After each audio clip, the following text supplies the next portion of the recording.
Hello, hello, hello, and welcome to Dreamleapers Inspiration. I'm your host, Harriet Cole. So very happy to be with you today as we continue our special series of Dreamleapers Inspiration half hours together during this holiday season. I mentioned probably last week that this season for me and my family is always a special one and really, really busy. I don't know if it's busy for you like it is for me, but I know it is for a lot of people.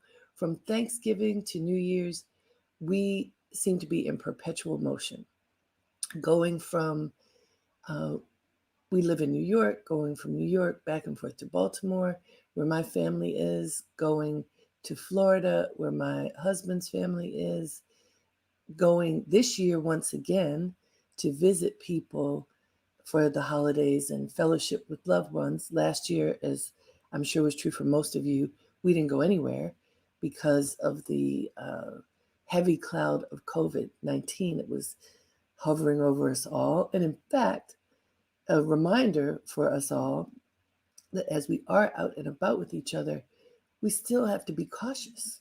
There's yet another variant out there that threatens our safety. And I've just been thinking about all the different things that are happening. Holidays are times for fellowship, for family, for connection, and also for many, many people. The holiday season is a time of tremendous emotion. And as is always true in life, there are lots of things we can celebrate and also tremendous loss. That is the cycle of life. And yet, when you're in the throes of it, it can feel really difficult to stay centered, to stay grounded and uplifted at the same time, to find peace when there's such a swirl of energy everywhere. And how do we do that? That's we're always looking to be inspired here when we come together in this moment through Dreamleapers Inspiration. And this morning, as I was preparing to be with you, I asked my husband to go to we have a little deck of tiny little cards, or tiny little squares, maybe about um, an inch or so square, maybe a little bit bigger, and they're meditation cards. And I said, George, pick a card and tell me what it says. And it said lightheartedness. Lightheartedness. I thought, that's a good one. That's a good one for us to contemplate today. Choosing to be lighthearted, choosing to be in the state of lightheartedness. Now, when you are experiencing a wonderful moment, it's easy to be lighthearted. And we talk about this all the time. The work that we're doing together is not so much for those fabulous, joyous moments when, the sky looks brighter because something happened great in your life and you just think the sun is shining brighter than it might even be shining. But for you, it is. We treasure those moments. And I want to say that the moments that we share together here for inspiration are designed to help us to find that space, to uh, choose to walk in the direction of that space, to anchor ourselves in the potential for that space when maybe we're not feeling it, when maybe there's something agitating us. And because it's the tender moments, the moments of distress when we need support. It's not the moments when everything seems to be going well. I don't have to tell you that, you know that. And so when we explore this concept of lightheartedness, I think one way we can begin to recognize what does it feel like in your being to be lighthearted. I think the way that we can recognize what it feels like for us is to reflect on moments when we are exuberant, when we are joyful, when we aren't taking anything too seriously, when we allow ourselves to just be and to look for the goodness in whatever the moment is, when we just are able to breathe deeply and then just breathe naturally and feel like everything is okay. That doesn't mean everything is perfect or that there aren't challenges that are occurring, but everything is okay. So I want all of us right now, let's take a moment, and we can do this in a mini meditation. You know, I love doing that, and then you can remember to do it later. So let's put our feet flat on the floor, sit up straight, but relax too. Hands, thumb and forefinger together on your knees. And let's just close our eyes and breathe together. Breathe naturally. Breathe naturally, but also allow your breath to fill your lungs. And then breathe out gently.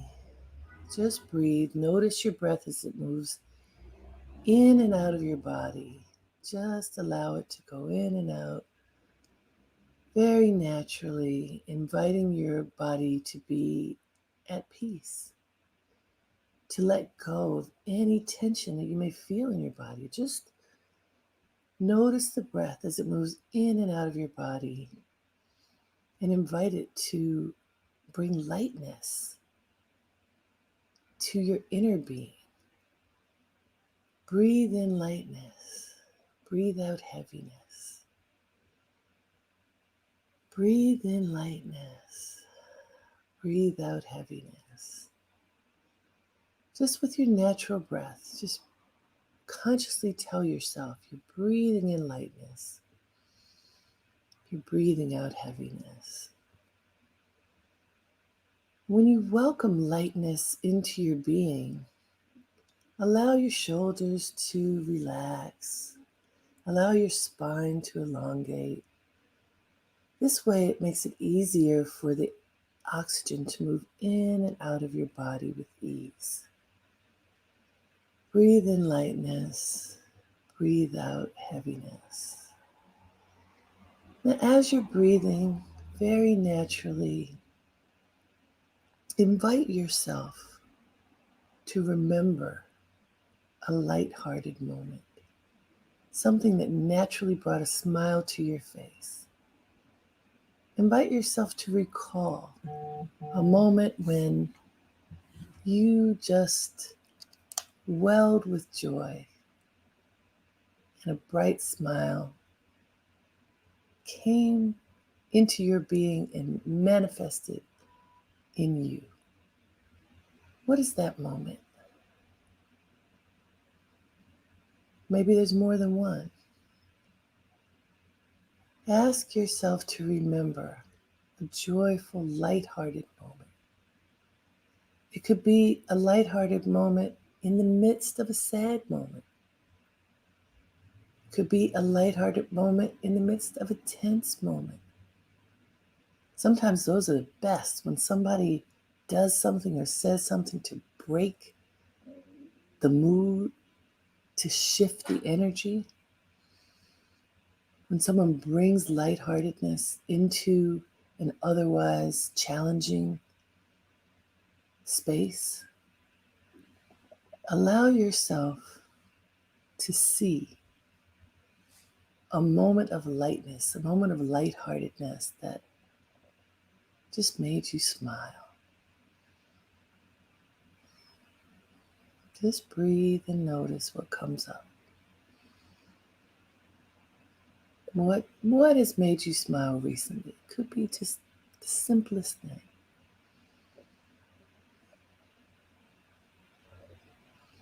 All right, now I want you to open your eyes. And I want to ask those of you who have joined me live, write in the chat box what came up for you. What was a lighthearted moment? Something that happened in your life that stirred you, that made you smile. Write it down. You can write it in the chat box if you like. And for those of you who listen to this broadcast at another time, write it down for yourself. I like writing things down because it makes it concrete. What came up for you? What was your lighthearted moment? I'll tell you one thing that came up for me. And interesting. My daughter just celebrated her 18th birthday, and we hosted a little party for her and her friends. And she's getting ready and just feeling the feelings that come when 18 is a big age. It's a transitional, going from girl to young woman, and feeling empowered by that. And I was watching her get ready and apply her makeup, and she's having lots of fun with makeup and just finding ways to express who she is.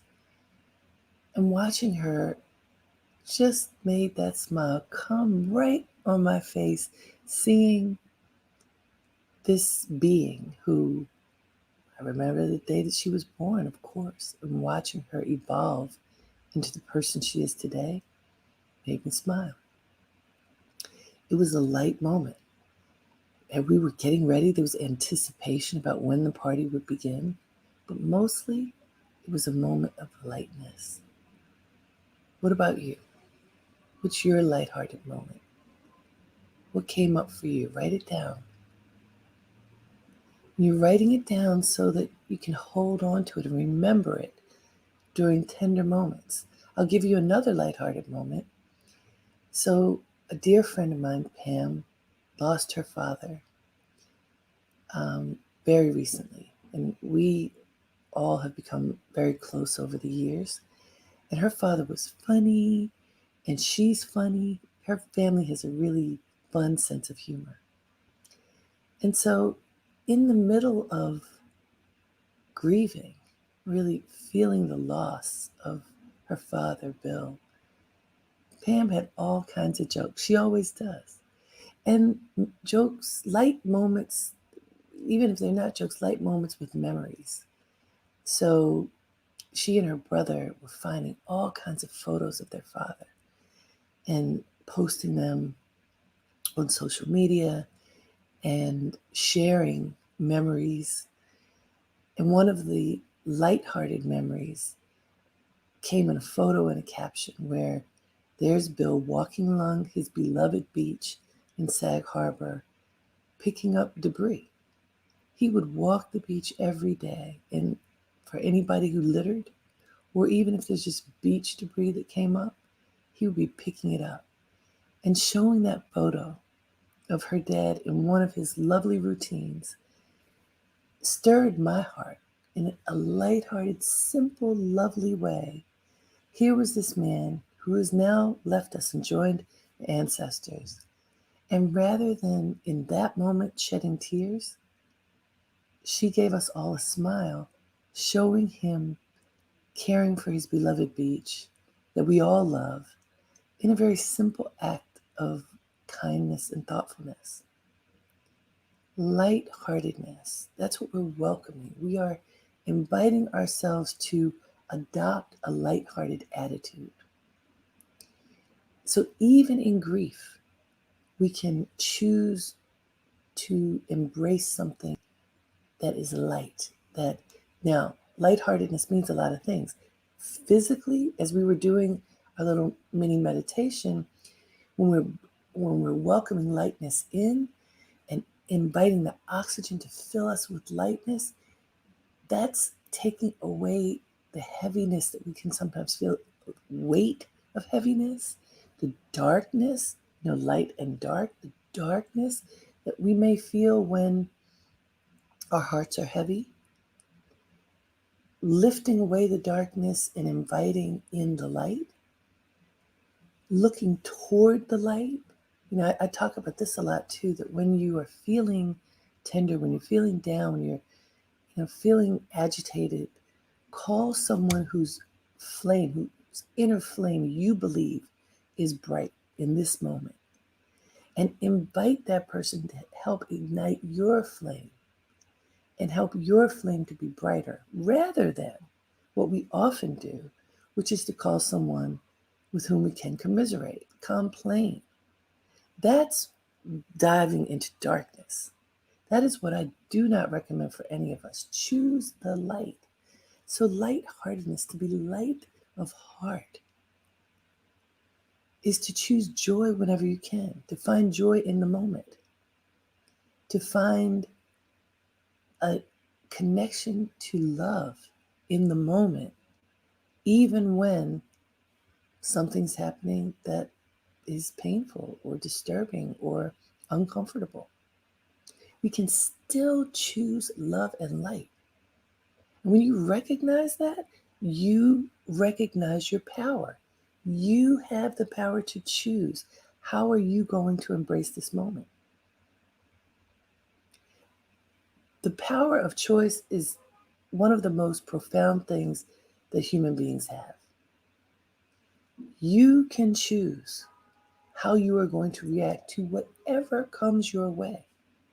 And there was a quote, of course, it's a quote. Let me tell you this quote I found, which is from the great writer Alice Walker. She says, I can be almost terminally grief-stricken because things are so dire.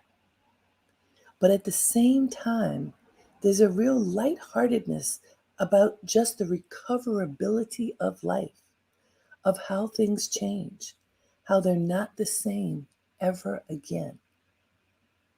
Let me read it again from Alice Walker.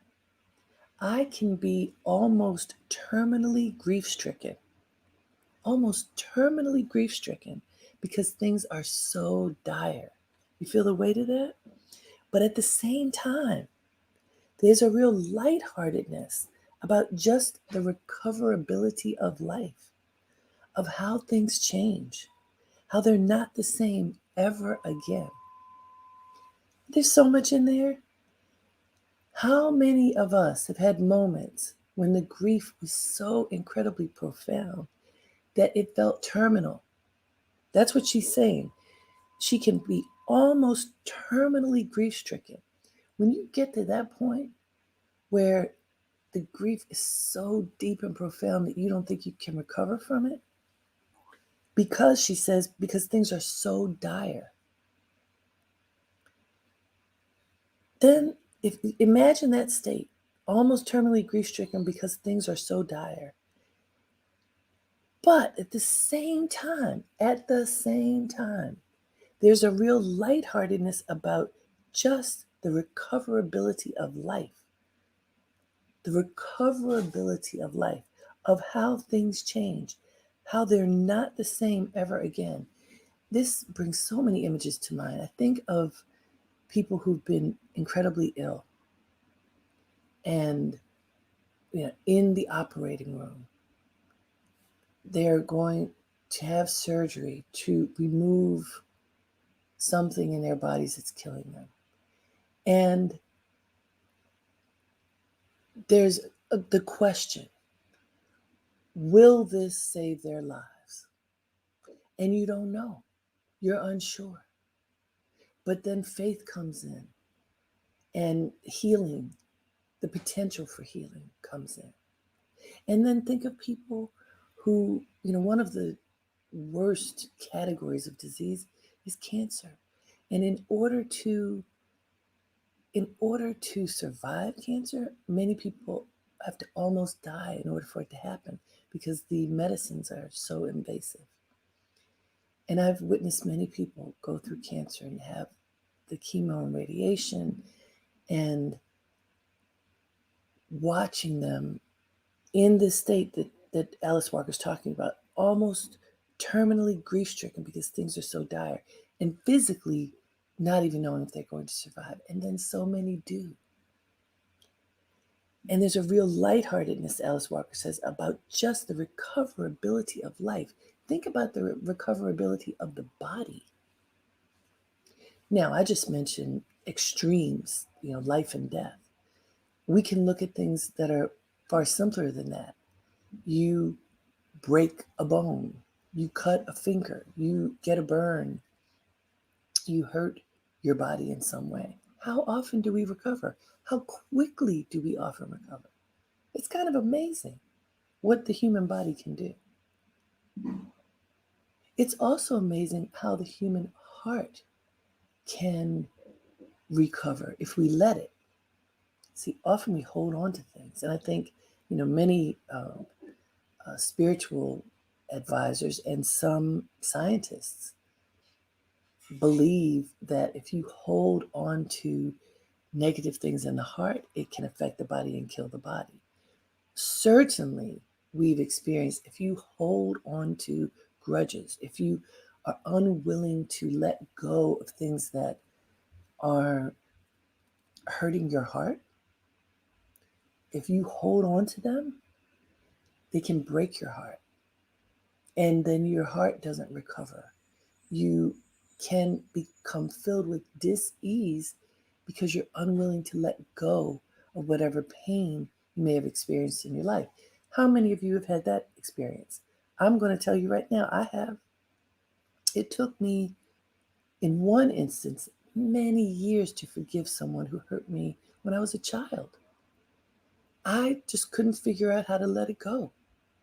Finally, through therapy, through talking to friends, through tremendous spiritual work, finally I was able to break the bond of, it wasn't a good bond, it was the bond of pain. It was the bond of pain and hurt.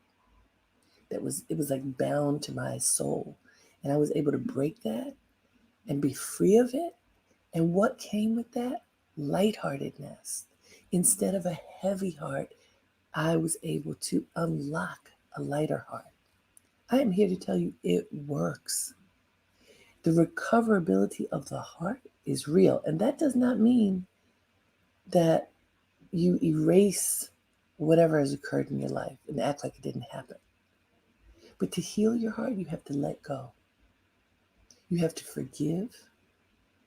You have to allow yourself to heal and move forward. And what Alice Walker says is that at the same time as there's all that grief-stricken terminal feeling, at the same time, there's a real lightheartedness about just the recoverability of life, of how things change, how they're not the same ever again. So here's the thing. If you hold on to a grudge, if you hold on to pain from a past relationship,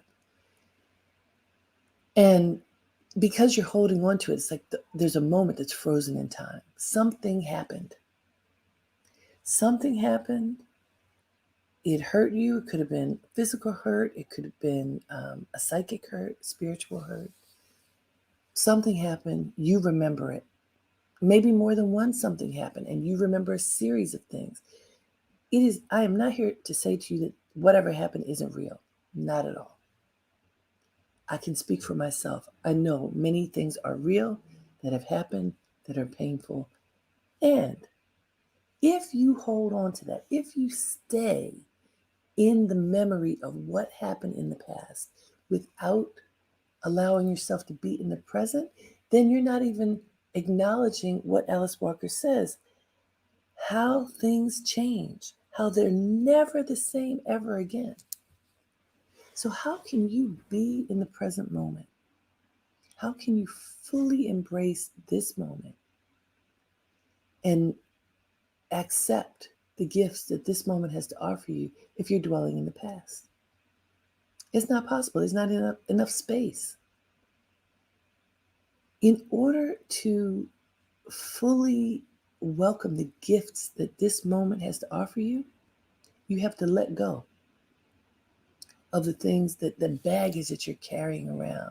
My sister Stephanie used to laugh at me and call me a bag lady. So when we were growing up, that was a pejorative term, quite pejorative term about people who were homeless and carried their belongings in bags. But why she called me that is, this is way before we had personal computers. I know I'm aging myself, but it is. And I used, because I've been writing forever, I would carry papers, pages and pages and pages of papers around with me all the time in paper bags, like grocery bags, brown grocery bags, I think they were. And I was carrying them around so that whatever the moment was, I could pull out some papers and read them. I am sure that I looked a little nutty. But this was a time of intense introspection for me and writing. And so I had those things with me. My sister's like, you need to put those bags down. But why do I say that? Because there have been moments for me when all these things are stirring up and my release is writing it down, getting it out. The next step of that release, I've learned in order to embrace lightheartedness, which is what we're exploring today, you have to let those go too. And so what I did in after learning through my spiritual path about this notion of burning away negativity, literally you can put those papers in a fire and burn them. You can offer your discontent, the things that you want to let go of, offer them to the fire. Literally, you can offer them to the fire, or imagine in your spirit that you're offering them to the fire. But you don't have to hold on to them. So like me, I don't carry those bags around anymore. It took me a while to realize that I needed to let them go. Letting them go helped me to release some of the pain that I've been experiencing and to embrace lightheartedness, at least a little bit. And that was during a pretty dark period for me. As I venture to say that there's somebody who's part of this covenant that we're in right now who's feeling some heaviness, that there's a lot on your heart, that there's a lot on your mind, that there's some challenges that you may be facing right now in your life that cause agitation or sadness. You can choose lightheartedness to replace that difficult space that you're in and help to uplift you. It is a choice. It is a choice to embrace it. And Alice Walker challenges us to say, look, no matter what, no matter how dire the circumstances, no matter how dire, you can still choose the light. You can find a reason to want to be present, to want to live, to want to smile, to want to engage with others. That it's possible for you to do that. And this year, because many of us will be venturing out to be with our loved ones, we can make the choice to be with people who will also embrace the light, to give of our hearts and also reserve some for ourselves, to take care, to be tender with ourselves. You know, part of being able to be lighthearted is self-care. Drink water, eat in a healthy manner. You know, this is a time of year where a lot of us overeat, eat too much sugar, eat the wrong things. I'm not saying this to berate anyone. I'm saying be conscious and intentional about how you take care of yourself, what you put in your body, how much rest you get, who you talk to, what you talk about, what you think about, how you spend your time. To be lighthearted is also to be responsible. Because I'm not speaking of reckless laughter and smiles. It's responsible inner smiles that awaken the space of goodness and greatness in you. That requires intention and a willingness and a commitment to embrace joy. And you can do it. We all can do it. And during this season especially, I want each of us to remember on a daily basis that we can embrace joy, that we can choose the light, that we can walk toward the light, that we can welcome the light inside of us. A few minutes of meditation will take you right there and can fuel you for your day. So please remember, as you move through your day, honor yourself. Honor yourself. Commit to engaging the lightness of being that is right there in you. And then notice how your day goes. No matter what you're facing, if you bring that inner smile to your engagements with others, you can unlock that inner smile in them. And what kind of joy will that bring? So let's do that together, today and each day, especially during this season of love and connection and joy. Let's do that. Be lighthearted. It's been wonderful to be with you. Until next time, have a great day and make it count. Namaste.